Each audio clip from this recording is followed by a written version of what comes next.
Vamos relembrar o conceito, então, de acidose respiratória. Ou seja, o paciente tem uma acidose, ele acumulou hidrogênio, o pH está baixo, ele acumulou hidrogênio pela perda na capacidade em eliminar CO2.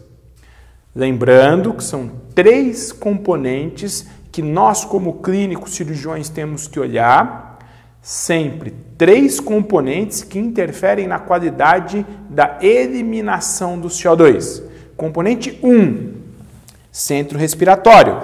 É aquele paciente que não elimina CO2 porque ele tem um comprometimento do centro respiratório, centro nervoso respiratório, rebaixamento de consciência, trauma crânioencefálico, intoxicações. O outro paciente, o outro componente é o paciente que tem o acometimento da sua árvore tráqueo-broncoalveolar. É aquele paciente que tem uma pneumonia, que tem uma broncopneumonia, um broncoespasmo, em que a eliminação do CO2, que gera acúmulo de hidrogênio, está relacionada ao componente de condução das vias aéreas, hematose e condução das vias aéreas.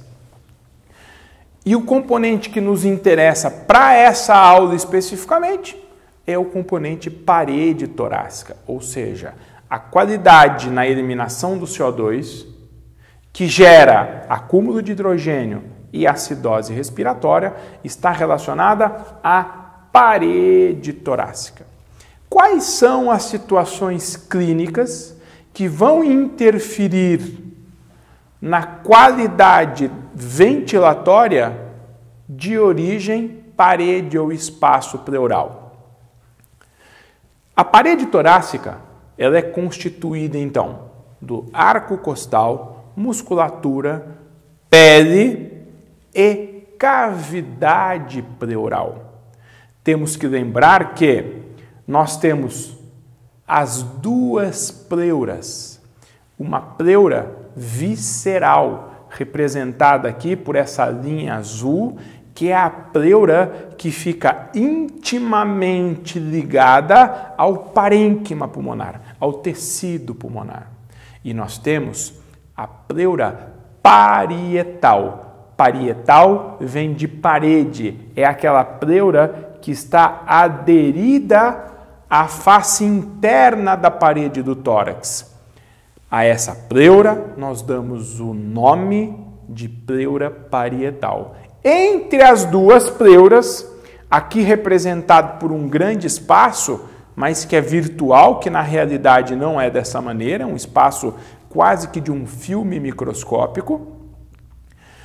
Entre as 2 pleuras, temos o espaço pleural. Esse espaço pleural é um espaço criado entre as 2 pleuras. Ele possui um filme líquido quase que microscópico, produzido pelas células mesoteliais, que funciona como um lubrificante para que não tenha a aderência de uma pleura na outra. Em situação de homeostase, em situação clínica normal, um paciente, quando ele inspira,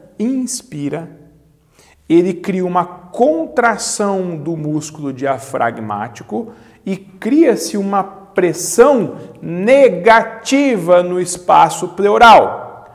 Se a pressão dentro do tórax fica negativa, o ar vai fluir pelas vias aéreas com facilidade, inflando os pulmões.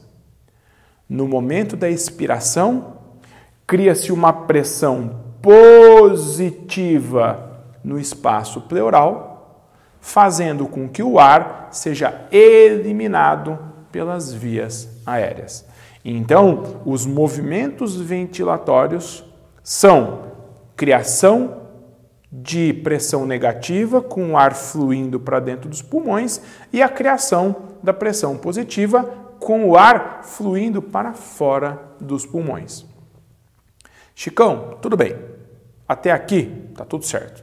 Então agora a gente entendeu que a parede torácica e o espaço pleural são determinantes na criação das pressões negativas e positivas para que o ar possa entrar e sair do tórax. Ok.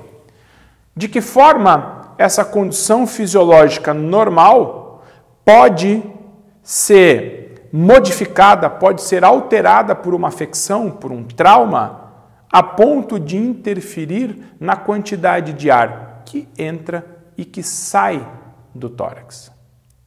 Vamos tentar entender isso. Todas as vezes, todas as situações clínicas que porventura eu tiver acúmulo de ar, que a gente chama de pneumotórax, de efusões, que a gente vai chamar de hemo, piotórax, quilotórax, no espaço pleural eu modifico as pressões do espaço pleural, dificultando a entrada ou a saída de ar dos pulmões. Tudo bem até aqui? Conseguiram acompanhar? Então vamos seguir. Imaginem vocês que um paciente, agora eu vou trazer algumas situações clínicas para vocês. Imaginem vocês que um paciente, por algum motivo, sofre um trauma na parede torácica. Ou ele é atropelado, ou ele toma um chute, ou ele toma uma facada. Hoje é comum esses anencéfalos atirarem com flecha em gato, atirarem com flecha em tiro de chumbinho, né? Todas essas barbáries da humanidade. Imagine que por algum motivo esse paciente sofre um trauma, sofre uma laceração na parede do tórax. O que vai acontecer? Eu terei a entrada de ar do meio externo para dentro da cavidade pleural. Se eu tenho ar acumulando no espaço pleural, como é possível a criação da pressão negativa para que o ar entre dentro do tórax? Esse ar que está presente dentro do tórax gerará uma atelectasia, uma diminuição da superfície funcional dos pulmões. Os pulmões têm a tendência a se colabar. E esse ar, então, ele fica acumulado no espaço pleural. Nós temos dois tipos de pneumotórax. O pneumotórax aberto e o pneumotórax fechado. Chicão, qual é a diferença do pneumotórax aberto e do pneumotórax fechado? O pneumotórax aberto é aberto, o fechado é fechado. É verdade. Vou explicar de forma mais detalhada. Quando eu tenho uma laceração na parede do tórax e existe uma comunicação, uma perfuração, cria-se uma abertura entre a cavidade pleural e o meio externo, a gente chama esse pneumotórax de pneumotórax aberto. Existe uma comunicação. O pneumotórax fechado é aquele pneumotórax em que por algum motivo, ou uma fratura de costela, em que essa costela perfurou a pleura visceral, ou a ruptura dos alvéolos pulmonares durante um aumento de pressão excessiva, num atropelamento, num chute, gerou um acúmulo de ar dentro do espaço pleural. Mas não existe uma comunicação. Chicão, eu ouço muito o termo pneumotórax hipertensivo. O pneumotórax hipertensivo é aquele que o acúmulo de ar no tórax, na cavidade pleural, é tão grande que começa a comprometer a função do pulmão contralateral. Nós vamos discutir daqui para frente, de forma mais detalhada, como é o mediastino do cão e do gato. O mediastino do cão e do gato, ele é bem discreto. Então, qualquer acúmulo de ar na cavidade pleural gera uma hipertensão no contralateral. Mas aquele pneumotórax hipertensivo é aquele que chega a deslocar as vísceras torácicas para contra a parede do lado oposto quando a gente tem um pneumotórax. Chicão, mas e se eu tenho efusões? Transudato modificado, quilotórax, hemotórax. Esses líquidos estarão ocupando a cavidade pleural e também prejudicando a qualidade ventilatória. Ou seja, esse meu paciente de pneumotórax, esse meu paciente de piotórax, quilotórax, hemotórax, serão pacientes que necessitarão serem drenados. É muito importante a gente parar para pensar em como eu vou abordar esse meu paciente na minha rotina clínica. Nós já entendemos, então, o que é a cavidade pleural, como funcionam as pressões dentro do tórax, e agora eu preciso entender como eu vou observar clinicamente esse meu paciente para que eu possa fazer o diagnóstico do pneumotórax, hidrotórax, hemotórax, piotórax, quilotórax, para que eu possa fazer, então, a nossa abordagem terapêutica. Vamos falar um pouco, então, sobre como diagnosticar esse nosso paciente. A apresentação clínica clássica de um paciente com comprometimento na sua qualidade ventilatória é dispneia. Ou seja, esse paciente apresenta-se com dificuldade respiratória. Dispneia é dificuldade respiratória. Eu gostaria de fazer uma observação aqui. Eu sempre faço isso para os meus alunos nas aulas presenciais.